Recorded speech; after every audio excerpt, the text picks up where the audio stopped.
এখান থেকে বনি ইসরাইল ইয়াকুবের বংশধর সব নবীকে বনি ইসরাইল পয়গম্বর বলা হয়। ইয়াকুব নবীর বংশধর সব নবীকে বনি ইসরাইল পয়গম্বর। আর ইয়াকুব আলাইহিস সালামের বাবার নাম ইসহাক আলাইহিস সালাম, আর ইসহাক আলাইহিস সালামের বাবার নাম ইব্রাহিম আলাইহিস সালাম। ইব্রাহিম নবীর দুই বিবি ছিল, সায়রা আর হাজেরা। সায়রার ঘরে জন্মগ্রহণ করেছিল ইসহাক আলাইহিস সালাম, হাজেরার ঘরে জন্মগ্রহণ করেছিল হযরত ইসমাঈল আলাইহিস সালাম। সায়রার ঘরে কি ইসহাক আলাইহিস সালাম, হাজেরার ঘরে ইসমাঈল আলাইহিস সালাম। আর বাবাজি ওই ইসহাকের বংশে ৭০,০০০ নবী এসেছেন, কিন্তু ইসমাইলের বংশে শুধু একজন নবী আসছে, তিনি হলেন আমাদের নবী, রহমতের নবী। ইসমাইলের বংশে শুভ আগমন করছে। আপনার এখন ইসহাকের বংশের দাম বেশি না ইসমাইলের বংশের দাম বেশি? কেন? কারণ যত নবী এসেছেন সবচেয়ে দামি নবী হলেন আমাদের নবী। আমাদের নবী হলেন এক নবী এসেছে, সেই বংশের দাম বেড়ে গেছে।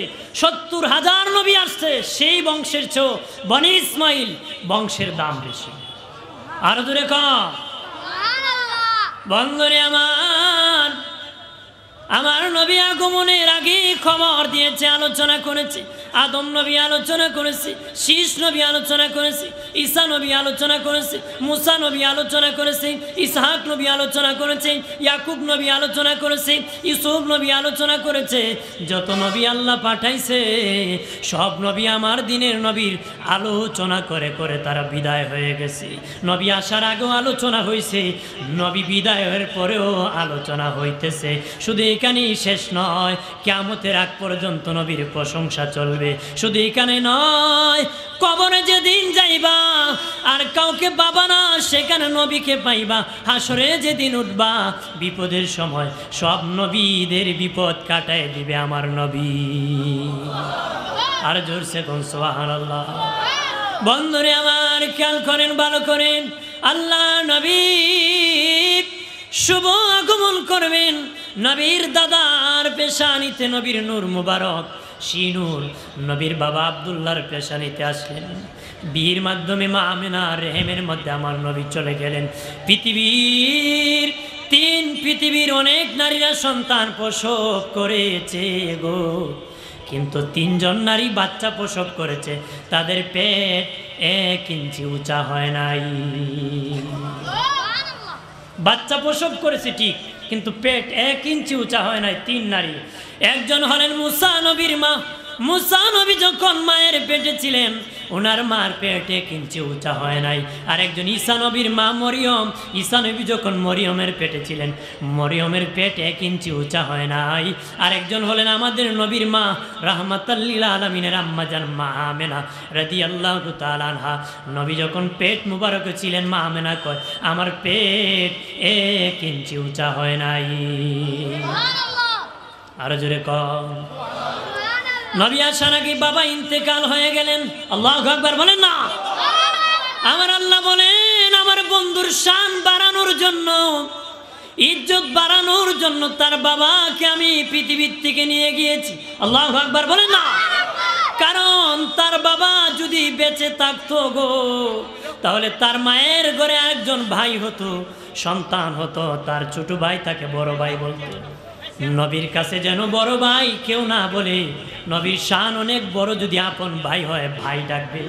এই জন্য ভাই ডাক যেন কেউ না ডাকতে পারে। নবীর ইজ্জত বাড়ানোর জন্য নবীর বাবাকে আল্লাহ নিয়ে গিয়েছে। তার খুব ছোট্ট বয়সে নবীর মাকেও নিয়ে গিয়েছেন ইজ্জত বাড়ায় দেওয়ার জন্য।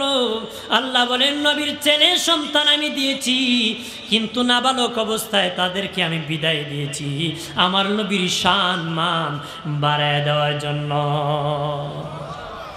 নবীর সন্তান ছেলেরা হয়েছে 4 জন ছেলে হয়েছে। শেষে একজন মারিয়া কিপ্তিয়ার ঘরে একজন সন্তান হয়েছিল যার নাম ইব্রাহিম। এর আগে মা খাদিজার ঘরে 3 জন ছেলে সন্তান হয়েছিল, পুত্র সন্তান, কিন্তু আল্লাহ নিয়ে গিয়েছেন। মুশরিকরা বদনাম রটাইল যে মুহাম্মদ তো নির্বংশ, তার সন্তান ছেলে তাকে বাবাজি আল্লাহ প্রতিবাদ করে জানিয়ে দিলেন, হে মুশরিকরা, আমার নবী নির্বংশ না, তোমরাই হলে লেজ কাটা নির্বংশ। আল্লাহু আকবার বলেন না।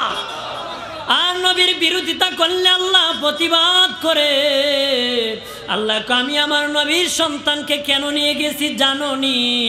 আমার নবীর সন্তান যদি পৃথিবীতে বেঁচে থাকে, তাহলে যদি নবীর পরে নবী হয়, তার সন্তান যদি নবীর পরে নবী হয়, আদমের সন্তান শীষ নবী হইছে, আদমের সম্মান আমার বন্ধুর সম্মান সমান হয়, আমার বন্ধুর সম্মান সমান হয়। কারণ আদমের সন্তান শীষ নবী হইছে, ইব্রাহিমের সন্তান ইসমাইল নবী হইছে, ইসহাক নবী হইছে, ইসহাকের সন্তান ইয়াকুব নবী হইছে, ইয়াকুব আলাইহিস সালামের সন্তান ইউসুফ নবী হইছে। এইরকমভাবে একজন নবীর সন্তান আরেকজন নবী হইছে। আর আমার নবীর সন্তানকে যদি নবী বানাই, তাহলে আদমের সন্তান নবী হইছে, ইসহাকের সন্তান নবী হইছে, ইয়াকুবের সন্তান নবী হইছে, তার সাথে আমার নবীর শান সমান হয়ে যায়। আর নবীর সন্তান যদি তাকে নবী না বানায়, তাহলে তাদের সন্তান নবী হইছে। আর নবীর সন্তান যদি নবী না হয়, তাদের থেকে আমার বন্ধুর শান কমে যায়। কারণ তাদের পরে যদি নবীর ছেলে যদি নবী হয়, সমান হয় ইজ্জত, আর না হলে ওদের ইজ্জত থেকে আমার নবীর শান কমে যায়। এই জন্য আল্লাহ বলেন, আমার দোস্তের শান অন্য নবীর সমানও রাখবো না, কমাবো না, আমি বাড়ায় দিব। আমার নবীর পরে কোনো নবী নাই। আরো জোরে বলে, আমার নবীর পরে নবী নাই। নবী বিদায়ের পরও নবীর যুগ চলবে। আপনারা বলেন এখন কার যুগ? জোরে বলে। মানুষ বলে অমুক নবীর যুগ এটা ছিল না, এখন সেটা আছে। বাবার দাদার যুগ নাকি এখনো চলে আমার নবীর যুগ? কথা বলেন ঠিক কিনা? এখনো আমার নবীর যুগ, নবীর দাওয়াত চলতেছে, নবীর কোরআন চলতেছে, নবীর ইসলাম দাওয়াত চলতেছে, নবীর পথ মত মানিয়া উম্মত হইতেছে। কতদিন চলবে? ইয়াউমাল কিয়ামত, কিয়ামত পর্যন্ত নবীর যুগ চলতেই থাকবে। আরো জোরে বলে। আল্লাহ বলেন, ওয়া আরসালনাকা ইল্লা রাহমাতাল লিল আলামিন, আমি আমার হাবিবকে রাহমাতাল লিল আলামিন হিসাবে পাঠাইছি। আল্লাহ নিজের শানে কইছে আলামিন, হাবিবের শানে কইছে আলামিন। আলম এক বচন, আলামিন বহু বচন। আলম বলতেই দুনিয়া বোঝানো হয়, আলামিন বলতে অর্থাৎ আল্লাহর যত সৃষ্টি আছে সবকে বোঝানো হয়। আল্লাহ বলেন, ও দোস্ত, আমি তামাম সৃষ্টির রব, আপনি হলেন তামাম সৃষ্টির রহমত। আর জোরে বলে। এই আয়াতে তাফসীর করতে মুফাসসিরিন کرام বলেছেন, আল্লাহর নবী মুমিনের জন্য রহমত, কাফেরের জন্য রহমত, এমন কি স্বয়ং আল্লাহর জন্য আমার নবী রহমত। আরো জোরে কম। হাজিরিন, কথা কি বোঝা যায় নাই? জোরে কোন বোঝা যায়? খারাপ লাগতেছে নাকি? এক দোষী বলেন সাল্লাল্লাহু আলা মুহাম্মাদ,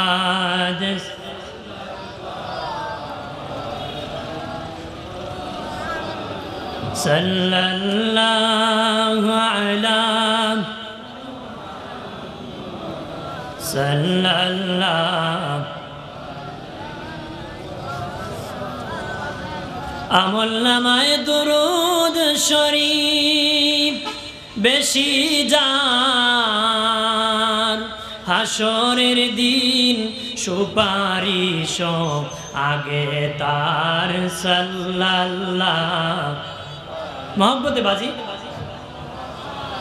মাদ সাল্লাল্লাহ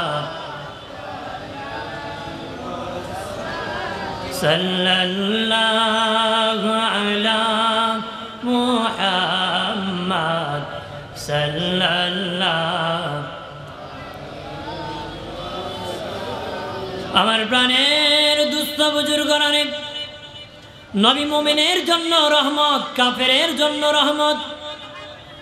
নবী যখন দিনের দাওয়াত দেওয়া শুরু করে দিয়েছেন, মুশরিকরা আসিয়া বলে, ও মুহাম্মদ, কোরআন যদি সত্য হয় ইসলাম যদি সত্য হয়ে থাকে তোমার প্রভুকে বলো আসমান থেকে গজব নাজিল করার জন্য।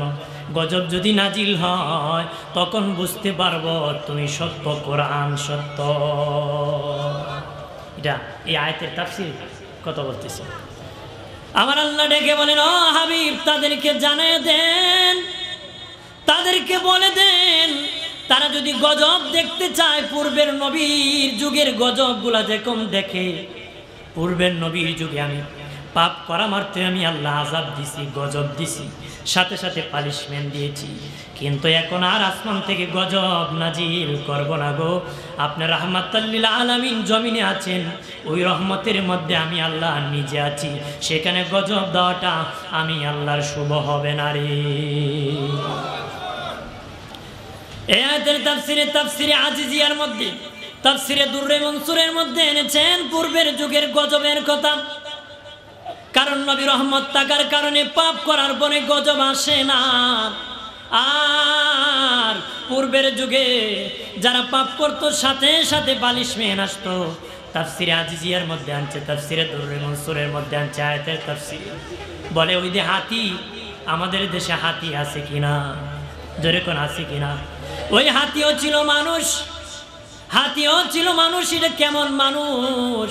এটা টাকাওয়ালা, অহংকারী, সাথে তার অভ্যাস ছিল পুরুষে খারাপ কাজ করে, এমন খারাপ কাজ করার তার অভ্যাস ছিল। এমন পাপ করার কারণে আমার আল্লাহ গুসা হইয়া, রাগ হইয়া অহংকারী লোকটাকে হাতি বানায় দিছে। আজকে এরকম অহংকারী আল্লাহ, এইরকম পুরুষ খারাপ কাজ করে এমন লোক অভাব নাই, কিন্তু আল্লাহ আসমান থেকে এখন আর গজব দেয় না। আল্লাহ আমার হাবিব রহমত হিসাবে আছে, সেখানে গজব ডাইরেক্ট দেওয়াটা আমি আল্লাহর জন্য শুভ হবে না রে। এটা আমার নবীর আগের যুগের আগের ঘটনা বলছে। বাবাজি বিচ্ছু আছে, বিচ্ছু ছিল মানুষ। এটা কেমন মানুষ? বন্ধুর মধ্যে মারামারি লাগাই দিত, বন্ধুর মধ্যে মিথ্যাচার করে ঝগড়া লাগাই দিত, ভাইয়ের মধ্যে ঝগড়া লাগাই দিত। এইরকম ভাবে ঝগড়া লাগানোর কারণে আমার আল্লাহ রাগ করিয়া, গুসা হইয়া ওই লোকটাকে বিচ্ছু বানায় দিছে। আমাদের সমাজে এখনো যারা এরকম খারাপ কাজ করে, মারামারি লাগায়, মানুষ কয় বাপরে দে বিচ্ছু, হয় না রে বাপরে দে তার বিচ্ছু। এটা পূর্বের যুগে মানুষ ছিল, বন্ধু ঝগড়া লাগাই দিয়েছিল, আল্লাহ গুসা হইয়া গজব দিয়েছে। কিন্তু এখন এরকম বিচ্ছু মার্কা লোক আছে, গজব আল্লাহ দে। আল্লাহ আমার নবী রহমত হিসাবে আছে, সেখানে গজব দেওয়া আমি আল্লাহর জন্য শুভ হবে না। আল্লাহু আকবার বলেন না। আমার প্রাণের বাবাজি, ঘুইসাব ছিল মানুষ। বাবাজি মরু প্রান্তরে ডাকাতি করত, চুরি করত, আড়ালে দাঁড়াইয়া চুরি করত। ওই চুরি করার কারণে চোরদেরকে আমার আল্লাহ, ডাকাতদেরকে আমার আল্লাহ গুইসা বানায় দিছে। আমাদের শেষে চোর ডাকাত কম না বেশি? যে যত বড় শিক্ষিত তত বড় কলমের গুতা দিয়া চুরি করে। আরে অভাব চুরও আছে, স্বভাব চুর আছে। বাবাজি অভাব চুর ৫-৭টা করে চুরি করেছে, হাসরের মাঝে ৫-৭ জন তার বিপক্ষে দাঁড়াবে। আর স্বভাব চুর যারা সরকারি চেয়ারে বসিয়া পাল্টা খাইয়া ঘুষ খাই চোরে বাবা, হাসরের দিন তামাম বাংলাদেশের মানুষ তোমার বিপক্ষে দাঁড়াবে। কথা বলে